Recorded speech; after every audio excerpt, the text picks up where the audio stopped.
اعوذ باللہ من الشیطان الرجیم بسم اللہ الرحمن الرحیم سورہ نساء آیت نمبر 101 وَإِذَا ضَرَبْتُمْ فِي الْأَرْضِ فَلَيْسَ عَلَيْكُمْ جُنَاحٌ أَن تَقْصُرُوا مِنَ الصَّلَاةِ، اور جب تم سفر کو جاؤ تو تم پر کچھ گناہ نہیں کہ نماز کو کم کر کے پڑھو۔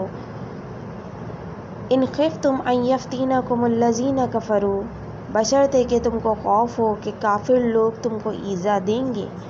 ان الکافرین کانوا لکم عدوا مبینا، بے شک کافر تمہارے کھلے دشمن ہیں۔ سورہ نساء کی آیت نمبر 101 میں اللہ سبحانہ تعالیٰ جو ہے وہ نماز قصر کا جو ہے وہ بیان کر رہے ہیں۔ اس سلسلے میں جو ہے علماء کرام کے دو جو ہے وہ اوپینین سامنے آتے ہیں۔ ایک جو ہے اوپینین وہ یہ ہے کہ نماز قصر جو ہے وہ صرف اور صرف حالت جنگ کے اندر، جب کہ دشمن کا آپ کو خوف ہو، اس وقت جو ہے آپ کے اوپر جو ہے وہ یہ اللہ تعالیٰ نے انعام کیا ہے کہ آپ نماز کو قصر کر کے ادا کر لیں، پوری نماز جو ہے اس کو ادا نہ کریں۔ دوسرا علماء کا طبقہ یہ کہتا ہے کہ نہ صرف حالت جنگ میں بلکہ حالت امن میں بھی اگر آپ کہیں سفر کر رہے ہوں، کہیں ٹریول کر رہے ہوں، تو اس سفر کی وجہ سے بھی آپ جو ہے وہ نماز کو قصر کر کے پڑھ سکتے ہیں۔ تو اس سلسلے میں ہم اگر آیت پر غور کریں تو یہاں پر ایک تو اللہ سبحانہ تعالیٰ نے جو لفظ استعمال کیا ہے، ضربتم کا لفظ استعمال کیا ہے۔ ضربتم کے معنی ہوتے ہیں زمین پر جھٹکے سے مار کر تیز تیز چلنا۔ اب اس کی جگہ امشی کا لفظ ہی اللہ تعالیٰ استعمال کر سکتے تھے، لیکن امشی میں وہ معنی نہیں پائے جاتے جو ضربتم میں پائے جاتے ہیں۔ امشی کے معنی چلنا، جیسے نارملی حالات میں آپ چل رہے ہوتے ہو، لیکن ضربتم ضربہ یضرب کے معنی ہوتے ہیں مارنا۔ تو یہاں پر جو اللہ تعالیٰ نے لفظ استعمال کیا ہے وَإِذَا ضَرَبْتُمْ فِي الْأَرْضِ، کہ زمین پر جب آپ جھٹکے مار کر تیز تیز چل رہے ہوتے ہو، اس کو آپ اس طریقے سے بھی سمجھ سکتے ہو کہ فوجیوں کو آپ نے دیکھا ہے کس طریقے سے جب وہ چلتے ہیں تو زمین پر پیر مارتے ہوئے چلتے ہیں۔ تو یہاں پر بھی اللہ تعالیٰ جو بات بیان کرنا چاہ رہے ہیں، جو مطلب ہم نے سمجھا ہے وہ یہ ہے کہ انسان جب بہت زیادہ پریشانی کی حالت میں ہوتا ہے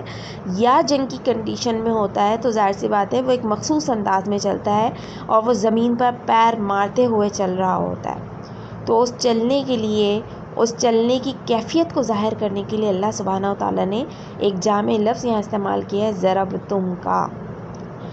اب جو ہے اس سے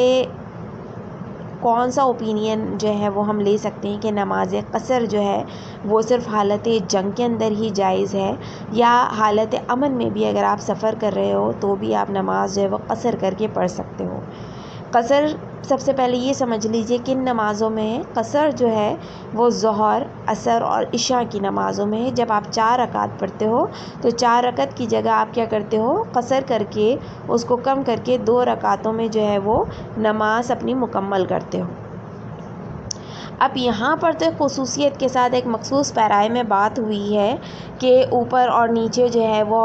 حالت جنگ کے جو ہے بارے میں احکامات چل رہے ہیں، آیتیں چل رہی ہیں، تو اس سچویشن کے اندر خصوصی طور پر جو ہے وہ آیت لائی گئی ہے کہ اگر جنگ کی حالت میں بھی ہے تو نماز جو ہے ایک ایسا ایلیمنٹ ہے، ایک ایسا رکن ہے کہ آپ کو کسی بھی صورت میں اسکپ نہیں کرنا، کسی بھی کنڈیشن کے اندر، حتیٰ کہ دشمن کا بھی آپ کو خوف ہو تو بھی آپ نے اسکپ نہیں کرنا بلکہ وقت پر اس کو ادا کرنا ہے۔ ایک تو یہ چیز ہے۔ دوسری چیز یہ ہے کہ اگر ظاہر سی بات ہے قرآن مجید کی جو آیات ہیں وہ جنرلی ہر ایک کے لیے اپلیکیبل ہے اور ہر زمانے میں اپلیکیبل ہے، تو جنگ کے علاوہ بھی اگر آپ اس کو حالت امن میں سفر کے لیے لیتے ہیں تو حالت امن میں بھی سفر میں جب انسان جاتا ہے تو سفر نام ہی تنگی کا ہے، یعنی انسان کتنا ہی لگزیریس سفر کیوں نہ کر رہا ہو لیکن اسے گھر جیسی سہولیات میسر نہیں آتی، ذہن پر ایک پریشانی سوار ہوتی ہے، ایک عجیب سی کیفیت سوار ہوتی ہے، کیونکہ کھانے پینے میں، اٹھنے بیٹھنے میں، سونے جاگنے میں مختلف قسم کے جو ہے وہ عوامل اور عوارض جو ہے وہ پیش آ رہے ہوتے ہیں۔ تو چونکہ سفر تنگی کا نام ہے، لہٰذا کوئی انسان اگر سفر میں جا رہا ہے تو ایسی صورت میں بھی وہ نماز جو ہے وہ قصر کر کے ادا کر سکتا ہے اس آیت مبارکہ کی روح سے، نہ صرف جنگ میں بلکہ جنگ کے ساتھ ساتھ پریشانی کے مواقع پر بھی اور سفر کے مواقع پر بھی، ظاہر سی بات ہے سفر میں پریشانی اس کو لاحق ہوتی ہے، تو وہاں پر بھی جو ہے وہ نماز جو ہے وہ قصر کر کے